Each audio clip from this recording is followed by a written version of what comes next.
past month or so, we've been in contact discussing like the events surrounding Breonna Taylor and really just wondering what's going on here in our hometown. So many people, young, old, Black, and white, we've all just been wanting like action and answers. That's right. And so one of the efforts that Breea and I, and along with a group of other young professionals here, we have put together this panel to address some of the big questions that we're wondering. And you know, I have to say to Sabrina, we're so grateful and lucky to have EBONY partner with us to do this as we demand justice here in our hometown of Louisville, Kentucky. Yeah, so many events have been happening in this case just as late as this morning. So our panel is going to break down everything for us. After the first panel, I'm going to lead us into a call of action with some very important people, some people that are near and dear to my heart. But first, let's introduce our panel. Yes, and I just got a message from Miss Baker, Lanita Baker. She told me she'll be a few minutes late. I don't see her yet, but if the tech folks, if they see her on there, if you could pop her in, I'd appreciate it. So first, our first panelist is Miss Lanita Baker. She's an attorney here in Louisville and currently represents the Breonna Taylor family in their litigation against the city of Louisville and the police officers involved in Breonna's death. And second, joining us is Miss Sadiqa Reynolds. She is a former judge, former top aide to Mayor Greg Fisher, and is currently the president of the Louisville Urban League. Thank you for being here today. Thank you for having me. Next is Reverend Timothy Finley Jr. I don't see him yet on the screen, but if the tech folks would pop him in, I'd appreciate it. Mr. Finley, Reverend Finley, is a pastor of Kingdom Fellowship Christian Life Center here in Louisville, and he and his parishioners have been leading local protests here. And unfortunately, about a week and a half ago, Mr. Finley was harassed and arrested by the police while protesting here on Shelbyville Road. So we're thankful that he's with us, and welcome, Mr. Finley. Yes, and last but not least, we have Dr. Douglas Craddock, who is a professor and chief of staff at the University of Louisville's College of Education. Nice to see you, Dr. Craddock. Pleasure to be here. I appreciate it. So I know there's several people that weren't able to join our panel today, but I'm very excited for our discussion that we're going to have. So thank you, Breea, for helping me introduce these folks. And we will see you at the end of our hour for our call to action. So thanks so much, Breea. Thank you. Nice to see you, Breea. Yes. So great seeing your face, Sadiqa. Hi, Dr. Craddock and Reverend Finley. I believe we're still waiting for Ms. Baker. She told me that she had to complete some interviews regarding the news that was shared this morning. But just to let our audience know, I think the news that was shared was that the city of Louisville has began to initiate their termination procedures for one of the officers involved in Breonna Taylor's shooting death. Is that correct, Sadiqa? Is that what you understand? That is correct. Hankinson, the officer who, according to the letter of dismissal, shot into the home without understanding or knowing where the bullets were going to land, shooting through, curtains or blinds, endangering others, obviously, and then also previous violations of protocol. So he's being terminated, and it is directly related to this matter. Okay. So thank you so much, Sadiqa, for telling us that. If you could, I told you on the phone this morning when we were chatting about this, that I've seen you on the front lines, it seems like, for the past definitely month or so, 2 months. I saw you at 26th and Broadway the morning after Mr. McAtee was shot and killed by Louisville Metro Police and the Kentucky National Guard. So Sadiqa, if you could, for our folks that are coming in from a national audience, can you kind of lay the groundwork, just kind of tell them what has happened here in Louisville? Because there's a few things. I think some people that I speak with think that they hear that, number one, the warrant that officers used that day to go in Miss Taylor's house didn't have her name on it, or didn't have her address on it. And a lot of those things are incorrect. It was still all wrong, but some of the details folks are saying are wrong. So Sadiqa, would you lay the foundation for us? Yeah, it's my understanding that the officer swore an affidavit, and it was one of several that they were going to execute simultaneously. Breonna's house was in fact the address on the warrant. It is the warrant that the judge signed. It contained her name, so there was no mistake about where they were going. The issue is whether or not the information in the affidavit was accurate. For example, there is an allegation in the, well, there's sworn testimony in the affidavit that says that a gentleman who sold drugs was observed coming from Breonna's home with a package. We heard later from the postal inspector that and then they said they confirmed with the postal inspector that he was in fact receiving packages there. You heard from the postal inspector that that was not the case. No one had confirmed with the postal inspector. There was another sworn testimony in the affidavit that Breonna's car was seen at another location where drugs were known to be sold.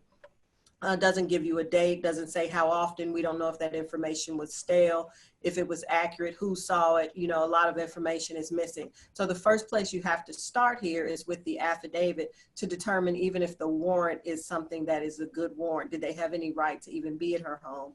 And then beyond that, they go to the home. I think everybody agrees that they knocked, because a battering ram certainly does count as a knock. The question is, did they announce? The answer is no to that. And how we confirm that is because Kenny Walker, who was the boyfriend of Breonna, who was there with her, had the opportunity to get his weapon. And when they came through the door, he shot one of the officers. And then in response to his firing, they shot into the home 22 times. 8 of those bullets landed in Breonna's body. And what I find most offensive, there are lots of things about the case that are offensive, but the thing that troubles me the most is that after hours and hours of making her mother wait, her mother first attempted to get to the apartment. They wouldn't allow her to get into the complex. She was told there were 2 ambulances that had left. One had taken an officer, one had taken someone else. And so she went to the hospital where she believed her daughter would be. She sat there for a couple of hours and waited. She was informed by the hospital that Breonna wasn't there. They had no idea, you know, if she was coming, where she was, whatever. Mom then leaves. She goes back to the apartment complex. She's allowed to stand outside. And after hours of waiting, I mean, like, she has time to get coffee. It's cold, it's March. The detective, she asked, where is my daughter? And she's told she's still upstairs. And at that point, or she's still in the apartment. And at that point, she knew that her daughter was dead. And after learning this information, the detective looks at her and says, did she have any enemies? Did Breonna or Kenny have any enemies? As if LMPD doesn't know that they are the ones who just killed her child.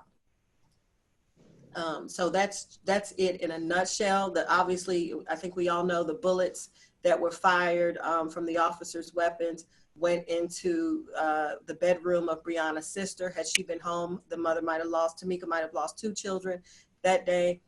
Several bullets into the room of the next door neighbors. So this is just a poorly executed no-knock warrant for sure. You know now that in Louisville, the no-knock warrants have been banned. I don't know how much teeth there is in the legislation, but at least there's been a message sent: no more no-knocks. Okay. Oh, there's okay. Hi, Miss Baker. Hi. We don't hear you just yet. Yes. There we go. I was muted. Thank you so much, Miss Baker. I've let everybody know that you had just a momentary thing you had to finish up. We introduced you, and Miss Reynolds, Miss Sadiqua Reynolds, just kind of laid the foundation for this entire case, starting back with the detective who I guess applied for the search warrant for Miss Taylor's apartment. But we also did highlight, Miss Baker, we highlighted that there was some information that came out today that the city was beginning today on June the 19th of 2020, beginning their termination of the officer, or one of the officers. And so I know that you maybe were taking some interviews, but if you could give us your reaction to that. Surely it's not adequate, but please tell us your reaction. It's definitely not the last step that we will be pushing for, but we have been calling for the termination of these officers. I know there's a process, so when they say beginning the process, we've been saying since day one, since we've called for the termination of the officers, that you have to give them notice. Yes, the chief has to notify the officer that they will begin termination proceedings.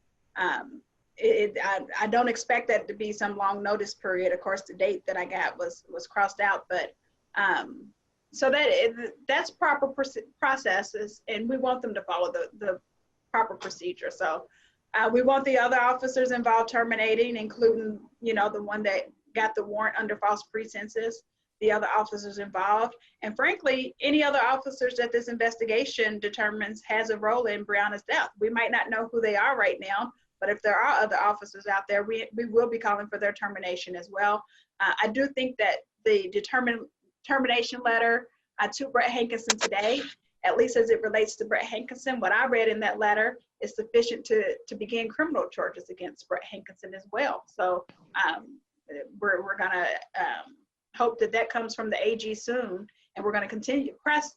We're not gonna continue. We're gonna press for the AG to, at least as it relates to Brett Hankinson, start those proceedings, because that letter was what we've been saying since day one happened. Thank you. Well, there's so many things I have questions about in what you just said, and we'll get to those during our hour. But I guess for folks that are not in Kentucky, that are looking in on this, I think most of them possibly heard about this after there was a night of what some people would call violent protests in downtown Louisville, where maybe some shops had their windows busted out. I think some people were actually shot in the crowd, not sure by who. And that whole episode, it seems, was spurred because the mayor here, Greg Fisher, and his administration, his aides, they withheld the 911 call from Mr. Kenneth Walker for 2 months, which is hard to believe. It's hard to believe that the Commonwealth attorney, Tom Wine, who of course had access to all that, would have not heard it and would continue to prosecute Mr. Walker for attempted murder. But I want to ask Ms. Baker, I know you filed a lawsuit. What reason did you get for why they were not going to release that 911 call? Because I think it was ultimately your litigation that got that release. Is that right? Yeah, through our subpoena process. I honestly believe that this was going to be swept under the rug. If I didn't call on, Sam and myself, we've been representing Ms. Palmer since 4 days after Breonna was murdered. So we've been there since the beginning. We were trying to get people to pay attention. And finally, when we got to a point, it's like people just aren't paying attention. I called, my National Bar Association colleague and friend, Benjamin Crump, and said, hey, Ben, I need you. He has the experience. He does civil rights cases. He has a megaphone. I wanted attention to be paid to this case. And when he came in, he was able to bring the attention to this case. And it's that attention that we needed to make everyone else realize, hold up, this isn't as simple as they said on March 13th when they put out that LMPD officer was shot when they executed a search warrant, and that one suspect was dead, one suspect was in custody. That's exactly what they put out to the media. They called both Breonna and Kenny suspects. They didn't even know anything about Kenneth Walker. And that's how they fully intended this story to play out. We knew that was not the truth. When I met with the family and when I, just got to hear from them and them talking about Bree and all that, the amazing person that Bree was, I knew it wasn't right. And I knew I was going to continue I was going to fight for that family until the truth got out. And I'm going to continue to fight for them until the whole truth is out. And I'm going to continue to fight for them and our community until there is true reform within Louisville Metro Police Department. And I'm going to take care of home first because this is where I'm from. But the police reform has to be a national undertaking. So I understand. Yeah, and so my next question is for both Ms. Reynolds and again for you, Ms. Baker. You're both attorneys. I recently became an attorney recently. In New York, I'm a public defender there. I think with some prosecutors, I could get a 911 call or any kind of piece of discovery, maybe 2 to 3 to 4 days after the incident happens. Is that your practice here as well, Ms. Baker and Ms. Reynolds, maybe in your former practice? Is that normal here? And why do you think it didn't happen here? I was a prosecutor. I was a public defender too, both Sadiq and I. So we share that public defender fraternity with you. But I switched from defense to becoming a prosecutor, and I could get I could request a 911 tape at 9 o'clock, and by the end of the day, I would have it in my email, the link to it in my email. So it's a quick process. So why, I mean, the mayor here is a Democrat. His name is Greg Fisher. He was elected here maybe a few years ago. I think he has maybe 2 or so years left on his term. Why, Ms. Reynolds, I guess you also work for him, why would a Democratic mayor who won on the Black vote, why would he hide or withhold? Why would he do that? Why do they do it anywhere in the country? Because we allow it. I mean, that's just the reality of it, and we've just got to deal with that. I mean, Greg Fisher's no exception, and Louisville is no exceptional city. We have our troubles, and it would have been nice if our mayor had responded more precisely and quickly. He didn't. Often Black communities are used. We elect Democrats all the time, and we elect whoever, and they show some loyalty. A lot of that is verbal, and I think sometimes get caught up in those things, and we don't push for the accountability that we need. And I think this was just the thing to light the fire.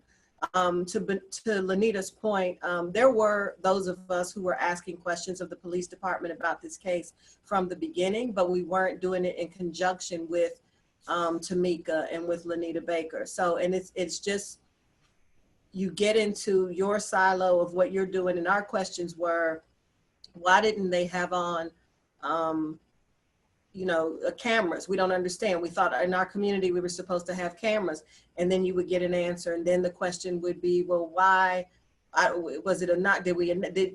What happened? Was there an announcement? Was there not? There are lots of different questions, and it really wasn't until the Washington Post story came out, I think, that you really learned of the contradictions. So it was like mom was over here working, and then people who were getting information about the case really couldn't access mom, didn't know that she was trying to get, attention, didn't know what was happening. And just like what Lanita said, this picture that was painted was sort of this grand jury type picture of, police went to execute a search warrant on one of several locations where drugs were being either kept or sold. And when they went, the male suspect fired and shot the officer, and the female suspect was killed in it. And so that's sort of bland. And so you feel like you're sort of climbing uphill, and you realize that you're getting these not just lies, but these lies by omission too.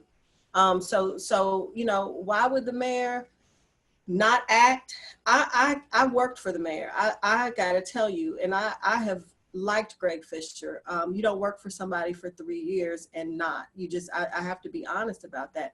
And this has been one of the most challenging situations of my professional life, quite frankly, because I feel like I don't even know the person who is operating now. I am very disappointed, and I have said that. I have talked to him, and I've said, maybe we need to look each other in the eye. Maybe I am missing something, but I don't understand not getting rid of the officer. And even the letter today, there was nothing new. To Lanita's point, it's the information that we've always had. Why did it take PIU so long? What is happening in our police department? And you have to understand, we've had allegations of child sexual abuse. Our department has been riddled with challenges.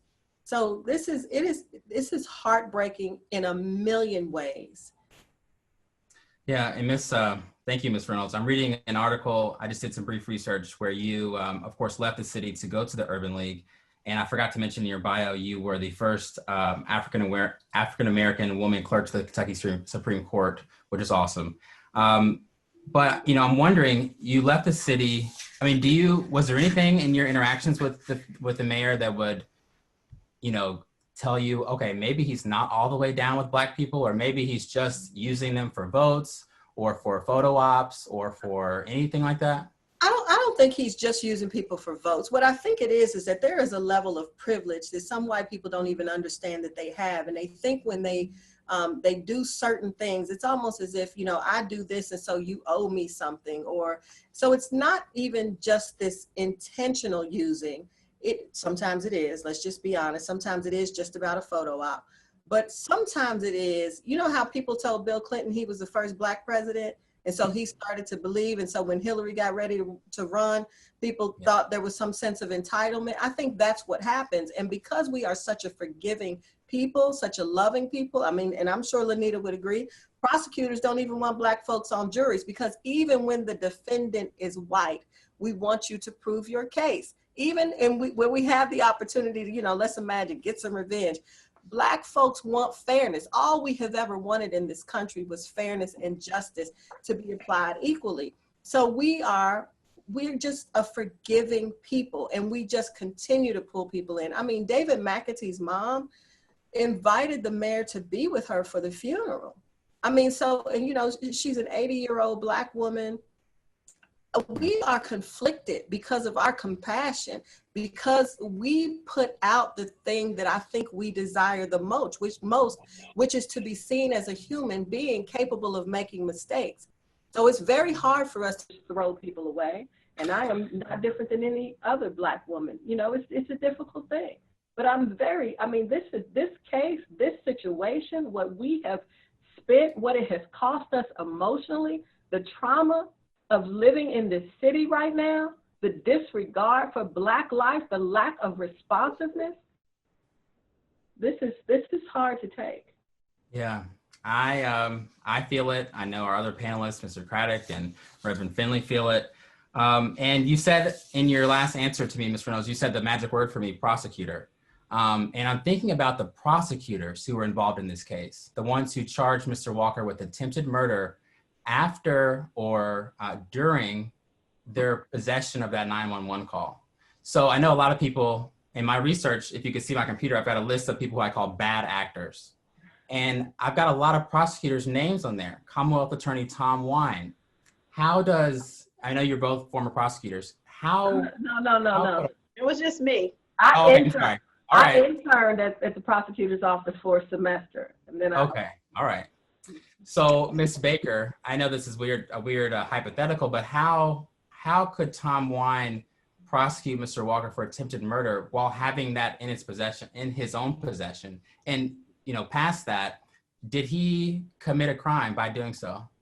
Here's the thing. Tom Wine didn't listen to that 911 tape. Tom Wine in his own press conference said that he hadn't even looked at this case prior to 10 days.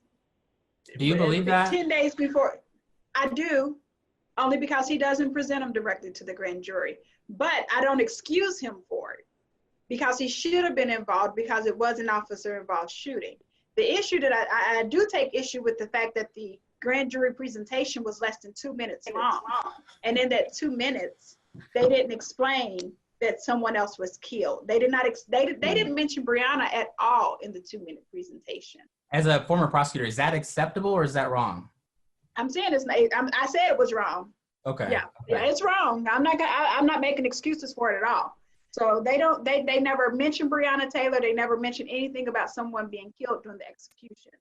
They only put in one portion of what Kenneth Walker said. They said he admitted to firing a shot at the officers. But what they didn't say is that he said he didn't know it was officers. That's wrong, right? Now, do I think that, so the whole issue is we need a better grand jury situation.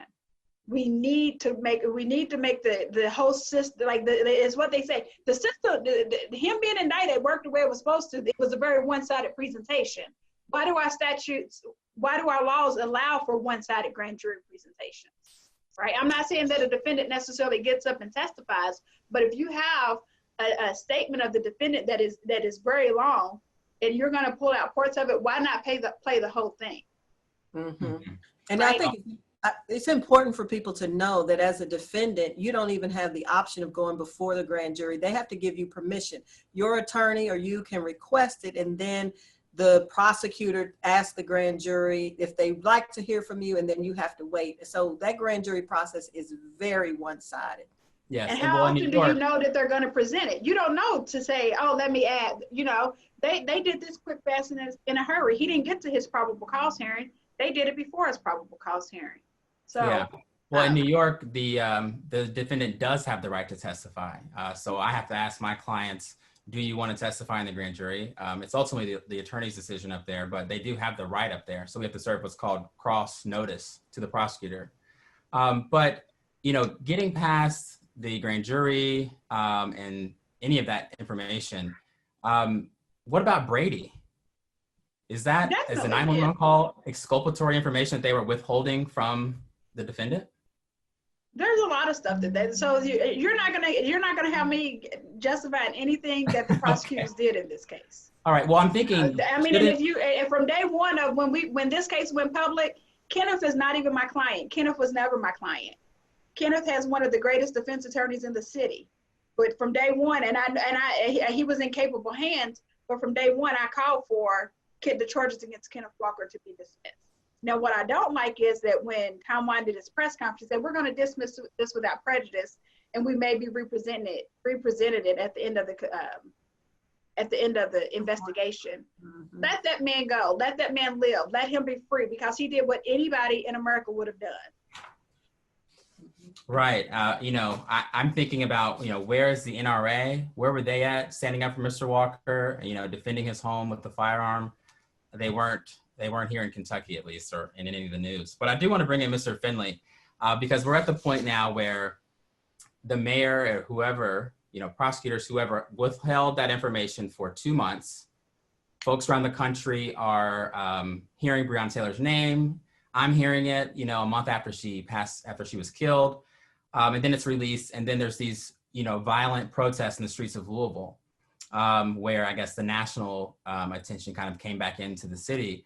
So, Mr. Finley, I saw that you were out protesting. You were arrested. It looked like thrown on the ground, handled very incorrectly, while peacefully protesting in the East End here, which is, for folks that are not from Louisville, it's more of the white area of town, as opposed to where Sadiqa is with the Urban League in the west part of town.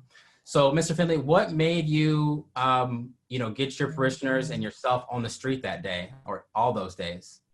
Breonna Taylor. And as I've talked about this, I don't what happened to me in any way, shape, or form to take away from what the big picture here is, and it's about her. And even the little bit of attention that's come because of that, I want to use that attention and focus it right back on Ms. Reynolds and what Ms. Baker is talking about. Because we are in a city with a police department that continues to display a consistent pattern of deception. And this is not the first time that this has happened. So even with what happened to me, that is what it is, and that's being handled as well. But we were out there because of Breonna. We were out today at the FOP because of Breonna. And as I said on the news, I have no shortage of time and creativity in showing up in places peacefully, because I know the media likes to make all protests look violent and out of control, and that's just not the case. But all of this is because we recognize as a family, as a city, what happened to her and what happened to Kenneth was unjust, and we're going to continue to push and back up Ms. Baker and everyone else. And to be honest, I don't even have to really talk during this because we're getting educated by two of the best. So I feel bad for even taking away from, I'm getting educated. Well, Mr. Now, Finley, we want to hear from you. Yeah, we do want to hear from you because you, what happened to you, the police, manhandling you, throwing you on the ground, arresting you while peacefully protesting, I think is evident of a larger problem in our community here in Louisville, which Sadiqa has alluded to with the mayor and maybe his relationships with the African-American community. None of it's acceptable, Right. So Mr. Finley, what are you telling the young folks in your church who say, we've had Barack Obama, Mayor Fisher came to all of our cookouts in the West End. He comes up, takes pictures and shakes our hand, but now we feel majorly oppressed. What are you telling them? I'm sure it's hard. Well, not just the young people in my church, but really the young people in the city. They have those questions, but my advice, my strategy is to really take a look at not just the mayor, but to look at what are the institutions, what are the organizations, who are the people that we should be shining the light on. I mentioned them before, We've talked about LMPD, we've talked about the mayor, but where I have really, really concentrated my attention is on the Fraternal Order of Police, because unfortunately, and I didn't know this, but I wrote an open letter to the former president of the FOP. I believe it was 6 years today. It came up in my Facebook memories for comments that he made during another unfortunate situations. So we have a pattern that we're seeing from a union that constantly works as obstructionist. And I know it's very hard to, disband a union or to try, we're not trying to do all of that, but really to call more accountability, more diversity. And when politicians and others come to our churches, as they usually do during election time, there be some real conversation about what we want to hear and what kind of accountability needs to be in place, who's accepting money from who, and really teaching young people that there are various ways in which you can protest. Being out on the street and marching is one way, but there are several different ways that we have to be engaged. Mm-hmm. And I know one way you are probably taking action and you're protesting. I believe that I saw you were appointed to a police or justice oversight board for the state. Is that correct? Well, I was on the transition team. The new board, I'm not on that one because at the time I was working for the city. In light of all of this, I have helped me stepped away, resigned. Yeah, in light of all of this. So I'm not on that particular board, but I am able to work with various individuals in the city and the state to try and bring about change. Yeah, well, I'm going to touch on some of those specific ways that, I've maybe identified that we could work on towards the end of our hour in the lead up to Brea's call to action. But thank you for sharing that with us. And I just wanted to bring in also Dr. Craddock. He is chief of staff and a professor at the University of Louisville School of Education. Typically a profession, I guess, that women would be a majority in, but Mr. Craddock, of course, is there. And we wanted one of our major themes of this panel today to be about gender. Why, over the last 2 or 3 months have we had these incidents with police across the country? And it seems like the next day we have action, at least in Atlanta. Sorry about that. At least in Atlanta, with the mayor there and the police chief, and also yesterday the prosecutor there charging one of the officers with a pretty large murder felony, I believe. We did have some other females that were supposed to be on our panel, but some of them had to back out. It's okay. But Dr. Craddock, can you speak to that a little bit about, what are we seeing in terms of females not getting as much attention or media attention or action than males? Yeah, so thank you again. And then it's an honor to be on a panel with Ms. Baker, Ms. Reynolds, as well as you, Reverend Friendly. Really happy to be here. When you begin to think about Black women in general, and when you think about the victimization of Black women across the board, there isn't a sensationalizing behind them, as in the media doesn't honor Black women the way they should. And if you look at it from a research perspective or a data perspective, Black women are brutalized by the police just as much as Black men in certain references. So when you begin to think about that and analyze it, the value of the Black woman isn't where it should be. And the reason behind that, could be several reasons when you think about the body of the Black woman and how over time, the way we've looked at it and the way Black women, their bodies have been just brutalized across the board. I think when you play that into the media, you're not going to get enough stories. And the reason behind that, the ratings may not be there, the understanding of a Black woman may be there. But I think in the Black community itself, we understand, or we should, the value of a Black woman and how we should continue to raise them up. And I think that's important to this hour that we have right here, is that people really need to say her name and understand what saying her name means. And I think from March to April, even people in the city of Louisville didn't even realize what had occurred due to the various reasons that Ms. Reynolds and Ms. Baker have already said. So I think even in our city, we still need to understand that day by day, our Black women need to be protected more. And the ways in which we do that is change happens inside. So within our houses, within our communities, we need to make sure that we're having the conversations and the dialogue that support the notion of Black women and the importance of them in our families. So you think about Go ahead. Oh no, I was going to ask Ms. Reynolds, as a trailblazing, attorney who happens to be a woman, how do you process this? What are you thinking? Oh, I think it's so simple. I think that Black women have often chosen Black men and boys even over ourselves. Quite frankly, if you go all the way back to slavery, you have stories of the master knocking at the door and the woman choosing to send the daughter to the door because she would only be raped, but if she sent the son, he might be killed. And so we have constantly been willing to sacrifice ourselves and at great cost to us. And I think the theme has really been about Black boys and Black men and what is happening to our men. And there are horrible things happening to our men. There are horrible things happening to all of us. And I think that should always have been the story, that we are all suffering in this society from structural racism and bias and all of the harm that has been done. We really owe it to ourselves to fully tell the story of our pain and to recognize that pain hits our bodies differently maybe, but certainly equally.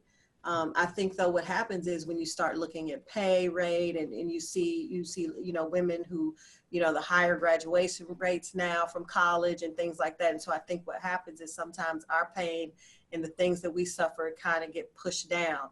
And so I think this is really a time, and looking at Breonna's case, we're talking about justice for Bree, and you think about Sandra Bland, how much we said, how much we didn't say. And so I think we are all seeing now, we don't have the option anymore of silence. We have to stand with each other. And that is not to say that we have been against each other, because I don't think that we have been. I think for some reason though, that I'll just tell you, even if you work in a jail, girls don't even get the same number of visits as a boy. So, it's the women, it's the girls who do the visiting.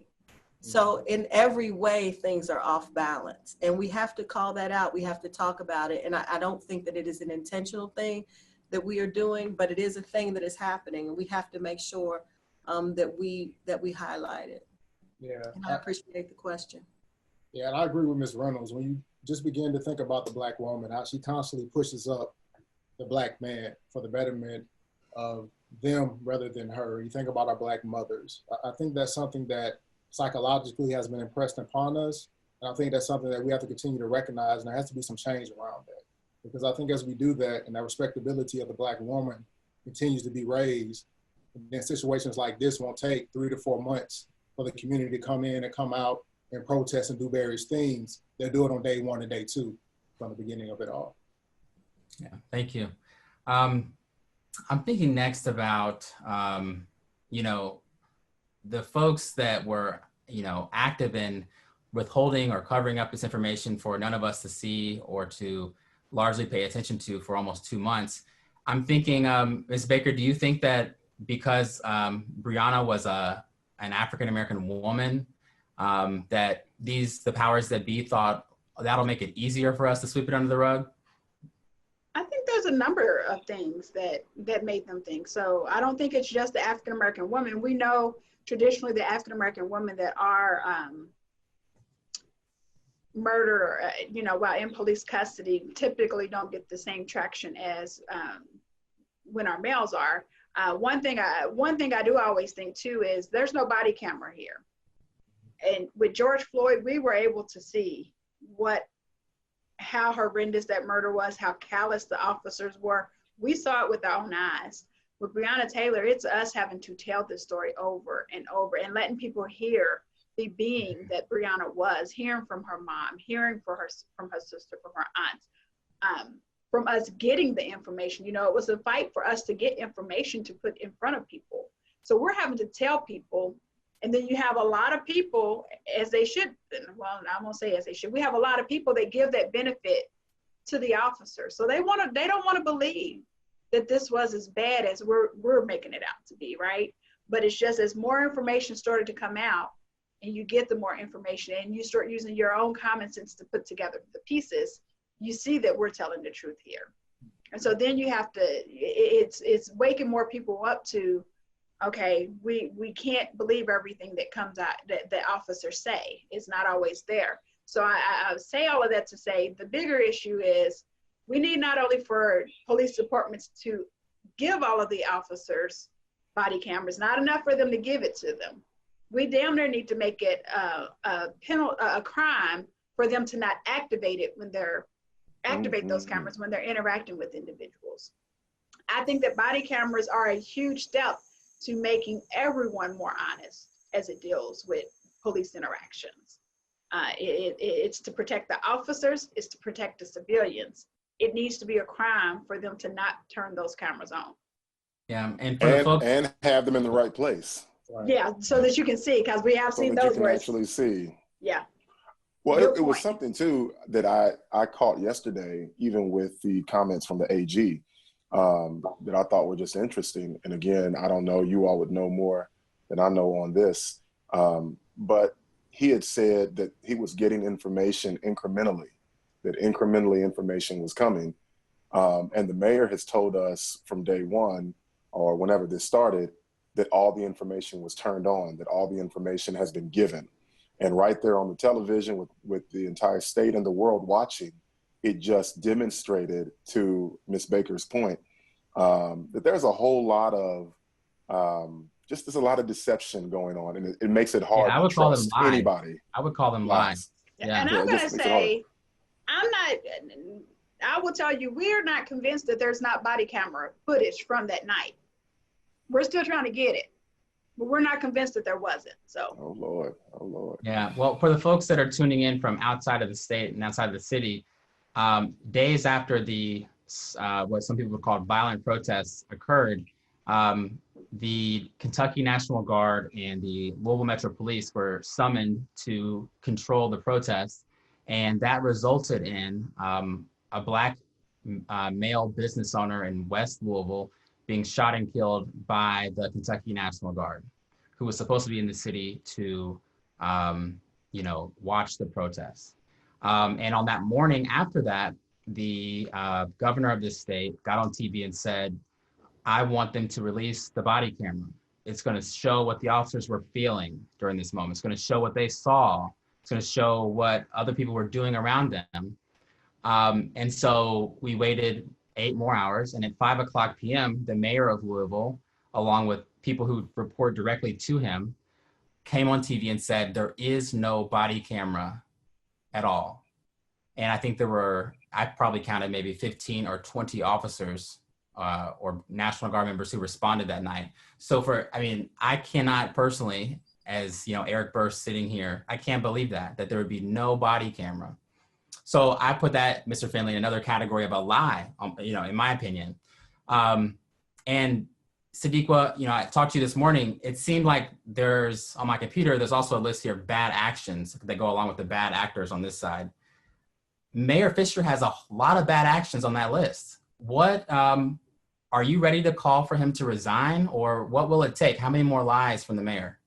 Well, I hear you. And let me tell you, it has been a real struggle. There are definitely people who are calling for the mayor's head, calling for him to resign. I am a strategic woman. If I call for something, I expect it to get done, and I want to understand who's up next. I am very disappointed in what is happening in my city. And the mayor is either lying or someone is lying to him, because he has certainly shared bad information. And the example of Daniel Cameron today is just one more, or yesterday rather, because it was my understanding, and I, along with other people in this community, heard that the PIU investigation had been completed and had been turned over. And that is not what we heard from our Attorney General yesterday. And there have been other things that have been said. So for us at the Urban League, we have not yet joined in any chorus of calling for the mayor's resignation, because again, I don't call for anything that I don't mean business about. And there is a strategy to every move. There are always intended and unintended consequences. And I think that what Black people have sometimes failed to do is to be as strategic as those we are dealing with. And so what we want right now is justice for Breonna. What we want right now is to make sure that we get real police reform. What we want right now is a focus on the things in our community that need to be changed. Those people who have been suffering, who have been over-policed, who have been impacted by redlining, who are living in a community with 60% of the vacant and abandoned properties in our city, who are overly represented in those essential service jobs. We really need justice that is widely cast, and it's in every area: jobs, education, health, housing, all of those things. And so we need to build on the momentum that is there, and continue to push forward. So where we are today as it relates to the mayor does not necessarily represent where we will be tomorrow. And I want to be clear about that. There are no forever anything as it relates to politics or this case. I am a Black woman, and this is, again, one of the most difficult cases of my professional life. I mean, just the way the police presented it, even to me, I mean, it was just, there was just such dishonesty, and there continues to be dishonesty and a lack of, not even just a lack of remorse, but a lack of acknowledgement, no apology. The mayor has certainly apologized, I think, on more than one occasion. But to your point, to Reverend Finley's point about the FOP, I understand that unions are there to negotiate packages and benefits and to stand by the officers, but I always imagined that they would stand by the good officers, and the bad ones they would want to be rid of, because the bad ones put us at risk and put the good officers at risk. And I have been out there and seen the protesting, and in large part in our community, people have been peaceful. And apology, the mayor has certainly apologized. I think on more than point to. But they fixed that, sorry. That's okay. But so there have been a lot of peaceful protests, and some of them have gone terribly wrong, absolutely. But I think that when you look in the eyes of those officers, again, I am a Black woman, I see pain, I know pain when I see it, I've lived with it every day in some regard in parts of my life. And so I look at some of those officers, and they're young and they're trying and they're scared. And I'm thinking, he's got to fire these officers. We've got to be able to move past this. If people are going to fight to get their jobs back, let them fight. Justice, you know, they have the right to due process. But we can't go on like this as a city. We don't deserve it. And it's just been too much for too long. And I want to add just back to the beginning of what Sadiqa was talking about, and asking about Mayor Fisher resigning. That's one of the things, is we do have to be more strategic, because for everyone that's asking and calling on his resignation, I hope they know what that means, or that they've taken the time to know what that means. I, for one, and I ain't gonna call no names out, we don't want the person that would become the mayor if he does resign. So we have to be careful when we call out demands without knowing what the consequences of those demands are. It's not going to be David James, if that's what people are thinking. I know some people think that it would be the Metro Council president that steps into those roles. That's not. So, Ms. Baker, who would it be, just so the audience knows? It's the deputy mayor. Okay. Which is not elected. It's no one that the people has chosen. So, you know. Thank you. Well, one other thing that concerned me, we had the Attorney General give us an update yesterday, a few days after, you know, Beyonce and Jennifer Lawrence were sending him messages and telling him to please take some action. But 2 Mondays ago now, Mr. Cameron flew from Kentucky to Washington, D.C. to participate in a Donald Trump and police unions event, while it seemed like simultaneously serving as the special prosecutor in this case. Did that trouble you at all, Ms. Baker? Because I know no reporters, I don't think, asked him that question yesterday. Not necessarily. I'm not gonna get, did I like seeing him up there? No. But did it concern me? No. Because, you know, he's but one party that's doing an investigation right now. We also have the FBI and the Department of Justice that's involved. I know that this is a top priority there.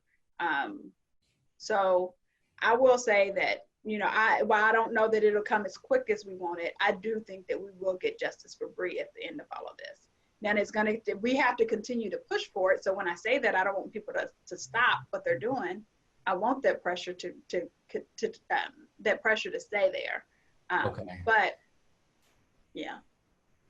Breea is going to come back in and we're going to transition to our call to action. But just with this group, I wanted to spend, the next 5 minutes hearing your suggestions. I have a few.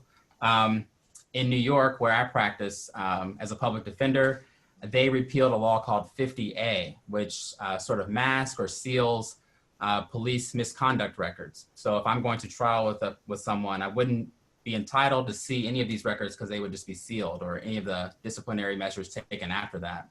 And that was repealed, I think, just this last week by the legislature up there.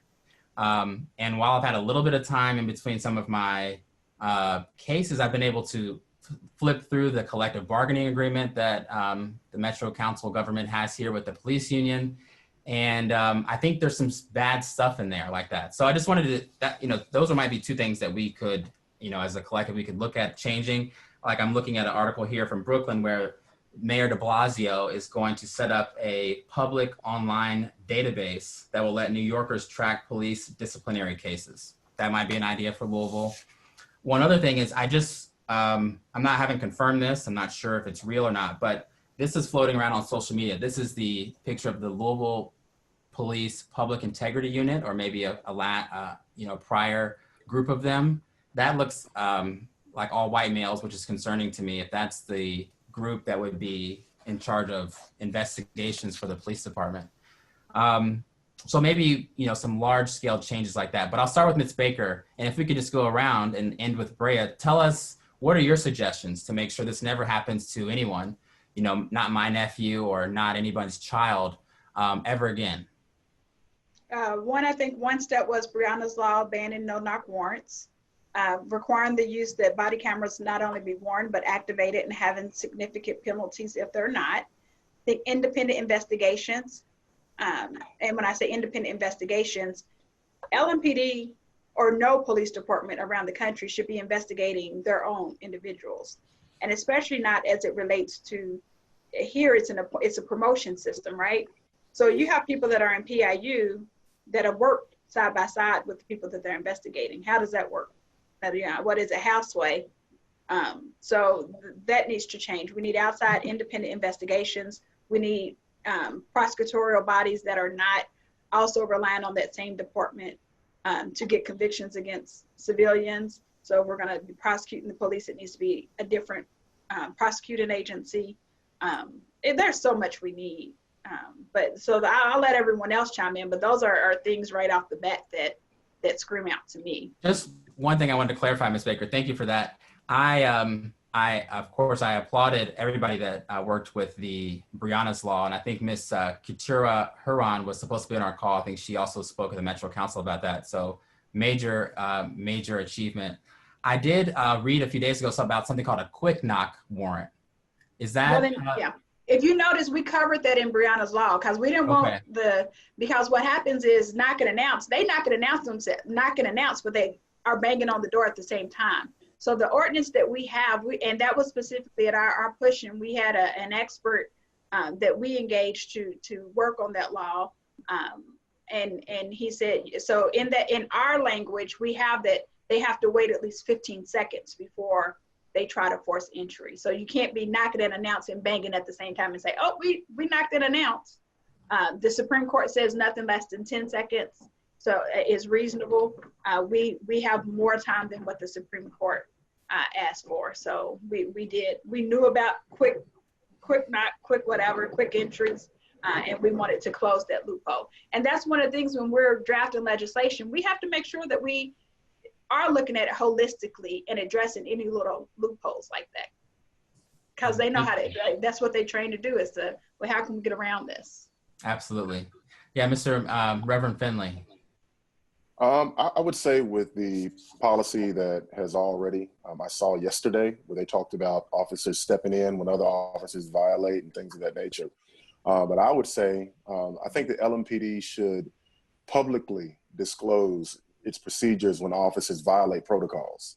I think that's one. And then ending that blue code of silence. I don't know how you turn that into a policy. I'm sure there's a way, but I think there is a lack of accountability within LMPD right now to where you can witness someone do something that they shouldn't do, and it stays within the ranks. And I think that that is extremely important. And then one more that I actually got this from the Urban League when they put out their demands, which I thought was brilliant. But I would love to see a Black officers union. I think that's something that could be very, very beneficial and impactful in our city. I would say that. Mm-hmm. Yes, Ms. Reynolds. Yeah. Well, you know, of the 1,168 officers, well, now 67 officers employed by the Louisville Metro Police Department, only 122 of them are Black. So we definitely need to think about how we recruit. We have to think about who gets through the screening, how you get promoted, all of those things. Obviously, I agree with everything that's been said, especially the Black Officers Association. We have to have those Black officers have to have support. I happen to know that they have been complaining for quite some time about how they've been feeling. They haven't had the responsiveness. In some cases, they have come to the league and they've gone to other people. We have tried to take their grievances back. And then I think they've even had an opportunity to meet with leadership and still seen no response. I think FOP should be representing good officers and should be called out when the bad ones are there. I think we have to do a better job at recruiting chiefs of police who really do believe in community policing. You have to have some relationships. I definitely believe in divesting funding from the police department and reinvesting it in other things. There's no reason for an armed police officer to show up for someone who is unarmed and maybe has a mental illness or other, you know, things. I can think of a million other situations where police are just not the best equipped. And so how do we then fund social workers or others who would be the first responders? We have released, today we'll release a document signed by 50 organizations, I think, calling for some police reform and other reforms as well. We point out in that document that nurses all the time deal with belligerent patients and they don't have to use lethal force. I'm sure it's not the best part of their jobs, but clearly officers are not trained to do that. There are so many things, the over-policing of our communities. We have to talk about all of these things. We have to continuously push. And this is the important thing for me and for all of us, I think. It is imperative that we focus on the policy change, not just programs. Training is good, but if I cannot change your heart, I will change your behavior, and I will do that by holding you accountable. And I think what happened in this country all of a sudden is between Ahmaud Arbery, and of course that had nothing to do with police. Oh, yes, it did, because they didn't really investigate it, because if there were never that release of that video, we would not have known. But if you start there, and then you have Breonna and you have George Floyd and you add David McAtee, it has just been too much for us. It has been too much even for white Americans who thought that we were being harmed because we were resisting arrest. It was just overwhelming to see that man with that knee in his neck and that officer with his hands in his pockets, like not even threatened enough to think that he might fall over. So we have to talk about real reform, and we should not, please, let's not limit this to police reform and criminal justice reform. This has to be bigger than that. This is about poverty in pockets of our community and people suffering in ways that are just not appropriate. That please keep this as a bigger conversation. This is not just about police. Dr. Craddock. Just in total agreement with everything that's already been said. I think representation is important, openness is important, and transparency is key. And I think in addition to that, with the policy side, as we know, we're voting in Kentucky right now. So we need to make sure that we're getting to the polls as much as we can and really put people in place that can help with that policy across the board. Well, thank you all. I want to give the last word of this panel to Ms. Baker. And I know Braea is on. Good to see you again, Braea. Breonna and I and our group, we had been, so frustrated by all of this going on, wanting to, march right out of our house onto the street. We had begun to plan a march on Frankfurt. And as all of you know, Dr. King, along with Jackie Robinson, marched on Frankfurt in March of 1964, demanding an end to segregation in public accommodations, I believe. And so we thought it was a perfect time to return to Frankfurt as a group, to lead a march on the state capitol, given all of what I would call lies and cover-ups and deception that I feel like I've witnessed in this case. I know everyone has a different opinion. But, and we learned that Ms. Baker, the family is also wanting to plan a march. So we have paused ours, and I think you can tell us about the plans for the march next week. Yes, the family, along with Tamika Mallory with Until Freedom, and once I learned about your efforts, I reached out to you all, and with D'Angelo Russell and his team, right? So next Thursday, the 25th at 11 a.m., we will be having a rally at the Capitol. It's going to be some heavy hitters there. So come out, support. That's where Daniel Cameron is. Like I said, when we started, I think the letter said it gave him plenty to go ahead and charge Brett Hankinson with. But we're going to let everyone know that just because we're getting these nuggets, we're not done yet. We're not letting up yet. So let's rally in Frankfurt. So. Well, thank you so much. Our panel is concluded, so we all can end. And I believe, Breonna, you are going to introduce our next group. Thank you all. Charles Booker. Yes. Oh. Thank you, Reverend. Thank you all so much. Thanks. You've done a phenomenal job, all of you. I'm with Reverend Finley. I've learned so much today. And our reason for this last portion of the panel is piggybacking off of some of the things that you all said, that it's cumulative, right? There's so much work to be done. And I think that everyone has a lane to contribute to the greater conversation at hand. And I think that myself, as a previous title holder and ambassador of the state, along with some of my sister queens and other Black women who are doing amazing things both in and beyond their communities to contribute to change, to amplify Black female voices, to share our stories. This is actually a full circle moment for me. I created a platform, Grow, Lead, Inspire, when I was a college student, for next generation girls to effortlessly provide them resources and mentors to effortlessly walk into their own purpose and calling so that they too can contribute to change in the world. I was inspired to do so while interning at EBONY as a college student in New York City in their style and beauty department. And I was just so moved by going into an office every single day, seeing young, fresh Black female faces who are just killing it in their careers, who are intelligent, and everything that oftentimes in Kentucky you don't typically see. And so I wanted to create that space here in Kentucky. And that's my part. Aside from protesting isn't for everyone. I've been doing it, but I know some people just aren't comfortable, especially considering the pandemic. But I thought it'd be great to bring Haley, who is Miss Haley Coburn, who is Miss Teen USA 2018.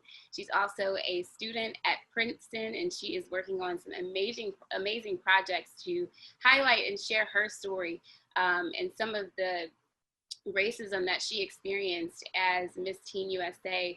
Dr. Ashley Anderson, who is now the executive director of Miss Kentucky America.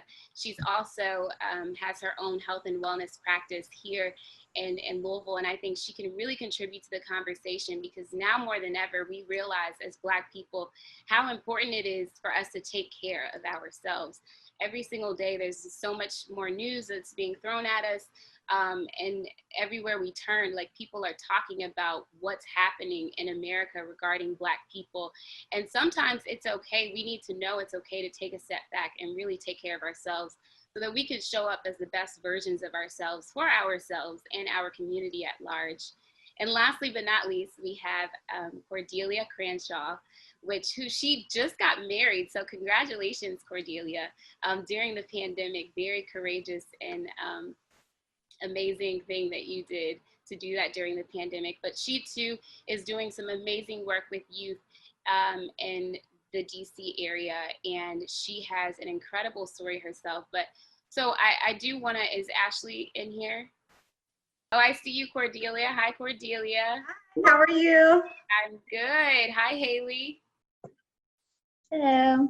Hey, Haley. Hey. It's a reunion. Thank you all so much for joining us today. I will go ahead and move on to Haley until we can get Ashley in here. But Haley, if you don't mind going ahead and sharing what you're doing as it relates to your documentary that I've just recently learned about, and just how people can, as it relates to beauty standards, because I know that's a lot of the backlash that you received was in regards to that, what you're doing and how you encourage other people to kind of create change in that space as well. Yeah, so just a little backstory. When I was 17 years old, I won the Miss Teen USA competition, and it was an amazing moment. It still is one of the best days of my life. But shortly after, I learned that there were some crude and malicious comments made about my win. There were comments about my body. There were comments that I was a diversity pick. There were even comments that said that I only won because I was set to go to Princeton, and claims that it was only because of affirmative action. So, you know, being 17 at the time, I was very impressionable. I was a freshman at my first year in college.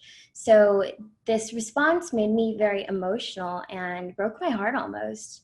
But I was really grateful for Princeton, specifically the African American Studies department, because for the first time in my life, I was able to study these issues and really develop the vocabulary to talk about and understand some of the things that I experienced growing up and that year specifically.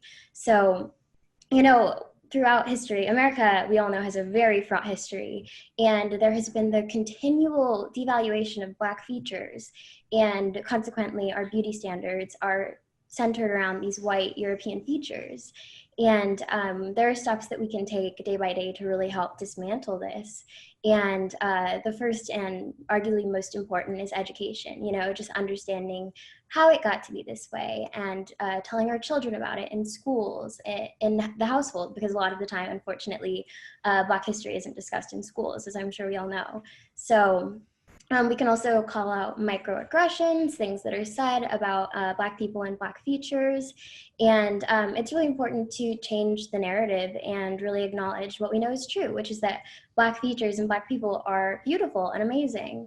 So one thing I learned with my experience in pageantry is that one industry that has a huge responsibility and really needs to be a leader in changing the narrative is the entertainment industry. And this is done, you know, we can call for large companies to finally cast Black people with Black features as protagonist roles. Even writers, like of children's books or young adult fiction, can write about protagonists that are Black people, so that children reading it, or even young adults reading it, can see themselves in these characters and identify with that. Because I know growing up, that's something that I always yearned for but struggled to find. And one thing that's happening at an extreme rate right now that's really amazing to see is people just amplifying Black voices and resharing Black narratives on social media, which is something that takes such little effort to do. So I'm really excited to see that happening, and it's something that we can continue to do and not just make it a trend, but make it something that's continual. So as Braea mentioned, one thing that I'm personally working on that I'm very excited about is a documentary about pageant women that have won Miss America, Miss Universe, Miss Teen USA like myself, or Miss USA, because representation is increasing in pageantry, but the standard is still centered around this Eurocentric idea of what beauty looks like. And a lot of the time when women of color win, there is a backlash similar to my own, or comments that are made and experiences that they face throughout their year. So I'm going to interview all of these women and give them this platform to really discuss kind of the more negative side of some things that they experienced during their reign. So I'll be working on that for the next year, and I'm really excited to just shine the light on dismantling the racialization of beauty standards and, you know, just stating what we all know, which is that Black bodies, Black features, and Black people are really beautiful, and it's time for this country and the world to see it that way. Absolutely. So anyone that has ever questioned, you know, Haley's reign, you are so phenomenal. And, you know, you and I have had side conversations prior to your actual crowning. And I've always just, the moment that I saw you, the moment that, you know, our photos and things were being posted for class of 2018, I was just so excited to just hug you and tell you how proud and happy I was for you to be a sister queen, and you are more than deserving. You know, you are one of the most intelligent young women that I know. So keep doing what you're doing. I also think it's interesting something you said about the African American Studies department at your school was kind of one of the first times that you were able to dive deep into our history. And I too had a very similar experience. Do you feel that if it wasn't for that department at your university, do you feel that you would be as aware of, you know, your history as a Black woman, especially at, you know, a predominantly white institution? Yeah, without a doubt, the African American Studies department is the first time I learned why everything was happening. Like growing up, I did classical ballet, and ballet is another industry that is full of systemic racism and microaggressions. So it was really interesting to learn about our history and our culture, and to think back in my life when this person made this comment about my body or my hair, like there's a history behind that, and there's a reason that they're saying that. So without a doubt, I'm so grateful for that department. And it is kind of disheartening to know that, like, Black history is only taught in these really segmented areas that people kind of have to seek out, when, you know, like, Black history is American history. It's not its own segmented narrative. And that's something that America needs to work on as well, which is incorporating our history into this history, because, you know, Black people built this country. So I'm grateful for the department, but I think that the school and our education system in general has a lot of work to do. Yes, absolutely. So I think that's a call to action in itself. Anyone that has the opportunity to embark upon a journey in higher education to find out if there is a, you know, here it's called the Pan-African Studies Department at the University of Louisville, which is an amazing department. So I encourage anyone that attends U of L to at least take one course. But it's sad, but we have to take the initiative of our own to find out our history. So read as many books. I know that a lot of our white allies have been sharing information, how they too can educate themselves, but it's important for us to do that work too. So thank you so much, Haley. I see that we have Dr. Ashley Anderson on here now. Hi, Ashley. Hi, darling, how are you? Good to see you. I did want you to just really kind of tap into how important and what call to action you have about taking care of self, our health and wellness right now, because I was just saying yesterday, I feel emotionally overwhelmed. You know, I can't get sleep. And when I am sleeping, I'm dreaming about the news that I've heard, you know, over the past couple of weeks. So what recommendations do you have for us as women and just as Black people in general right now? Yeah, you know, Braea, what you said is what I'm seeing every day. And I want to even start by saying, like, obviously I'm coming to this panel as a Black woman who sleeps in her bed in a locked, you know, behind a locked door every night thinking that I'm safe. Obviously we know now that's not always the case, but I'm also coming as the wife of a Black man and the mother of 2 Black boys. And as a healthcare provider, those things really have come full circle now, because like you mentioned, I care for women day in and day out. Especially has been heart-wrenching because I have women who are disgusted and devastated and crying, and they are reconsidering childbearing at all because they just can't bear the idea of their child's name as the next hashtag calling for justice. There's just so much, and I really worry about the psyche and mental health of our people, because when we're being honest about the realness of what's going on right now, and we are being murdered and lynched in plain sight in the wake of a pandemic where people are already devastated and stressed and desperate for change, it's a scary space for us to be in. And something my therapist always says is you can't be the slow steaming volcano, because any little thing will make you break. Any little thing will cause that explosion that we don't need and can't afford right now. So while there is significant work to be done, obviously there are little steps made today. We have tremendous amount of justice to wait for and continue to fight for, but we have to be very purposeful about finding avenues for release. So my call to action truly is to look for those moments and be purposeful about creating those moments of reprieve, to find those spaces where you can be grounded and start your day off with something not on social media.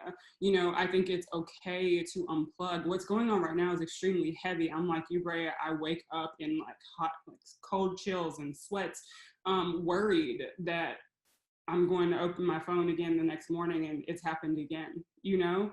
And it is a heavy space to be in. And it's one of those things that over a period of time leads to depression and anxiety and post-traumatic stress disorder. And it's something that we have to be mindful about. You know, we cannot pour from an empty cup. And I am huge about that with my patients. I'm huge about it with my friends. My family is probably sick of hearing me say it over and over again, but you know, we have to be mindful of caring for ourselves right now. It is okay to unplug in order to regroup. We can be intentional off of social media. We can be intentional, like you said, not everybody's purpose in place is to be at the march. Some people need to be working on legislation. Some people need to be educating. Some people need to be healing. And I think we have to understand that we need to walk in our purpose and we need to invest in ourselves in order to be able to do that successfully.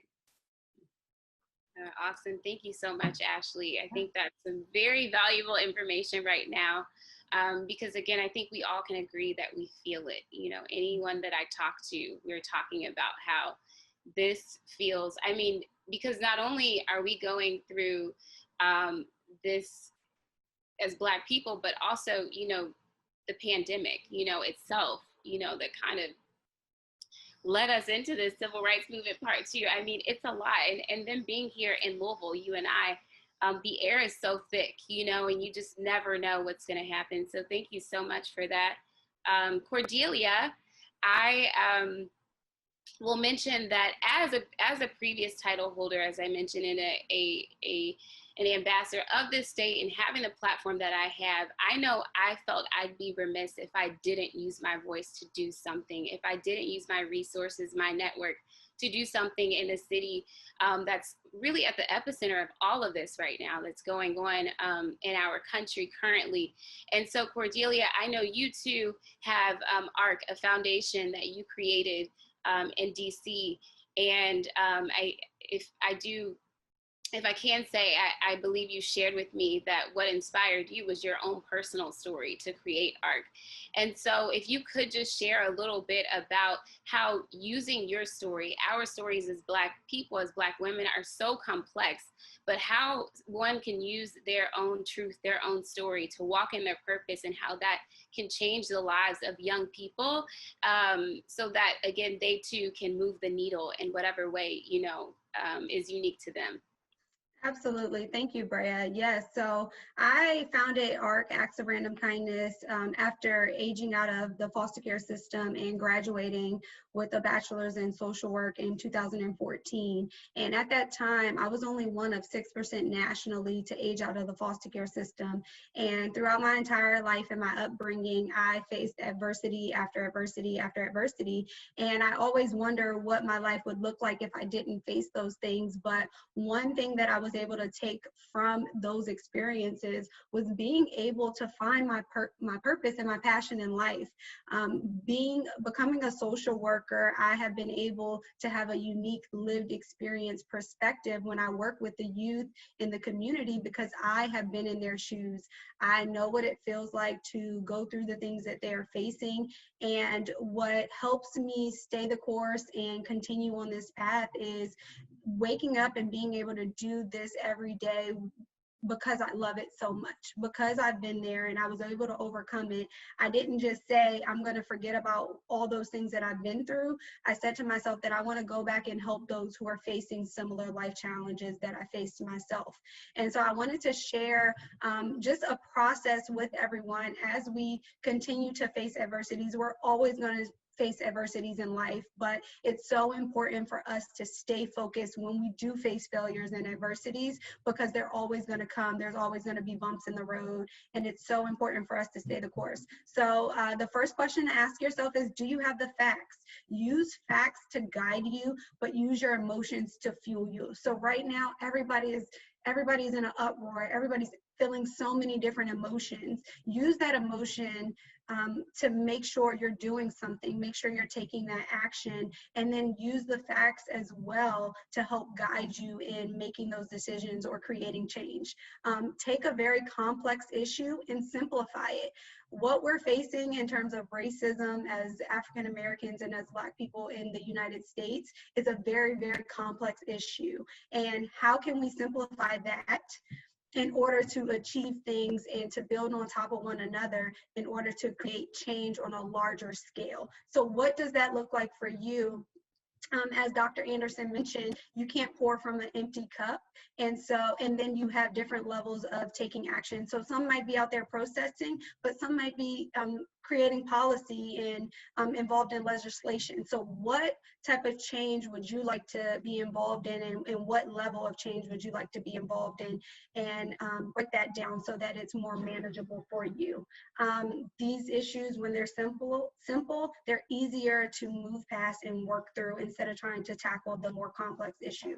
And then ask yourself, is this a problem that I can solve, or is this someone else's problem? And you ask yourself that because you may not be in a position to create that change. And if you know someone who is, that may be the opportunity to have the conversation with them, or for you to convince them that there is an issue if the problem doesn't lie solely on you. So ask yourself, is this an issue that you can actually change, or is there something that you need to do or talk to someone in that arena where they have more power to create change?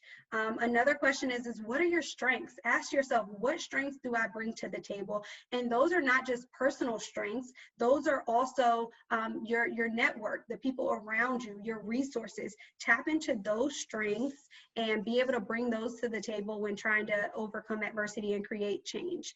Another question to ask yourself is, do I know what the people who are involved, do I know what they're thinking?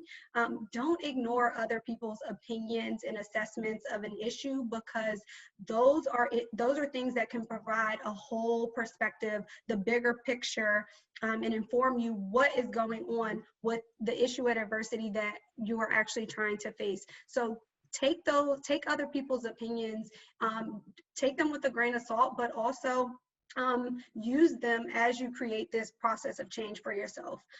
Look back and look at ways that other people have tried to tackle the issue that you're trying to tackle. Learn from their successes, learn from their failures, and apply those so you aren't making those same mistakes, and you're not reinventing the wheel if not necessary. So those are some of the things that I want to share with everyone watching today in terms of a call to action, is ask yourself those questions so that when you are trying to create change and overcome an adversity, all the adversities that we're facing today, it's so important to ask yourself those questions so that you can stay the course and ensure that your implementation is impactful. Absolutely. Thank you so much for that. And I will close it out by saying, again, one, thank you to you all for doing exactly what you're doing. And I think now more than ever, we see how imperative it is to stay focused, Cordelia, like you said, and to really align ourselves with our true purpose and calling that God has over our lives. I think my parents have always told me, like, your life is not yours. You were put here to change the world. You were put here to contribute to your community in some form or fashion. And so I think with the pandemic and everything going on right now as it relates to race, and that's been going on, it's just coming to the light.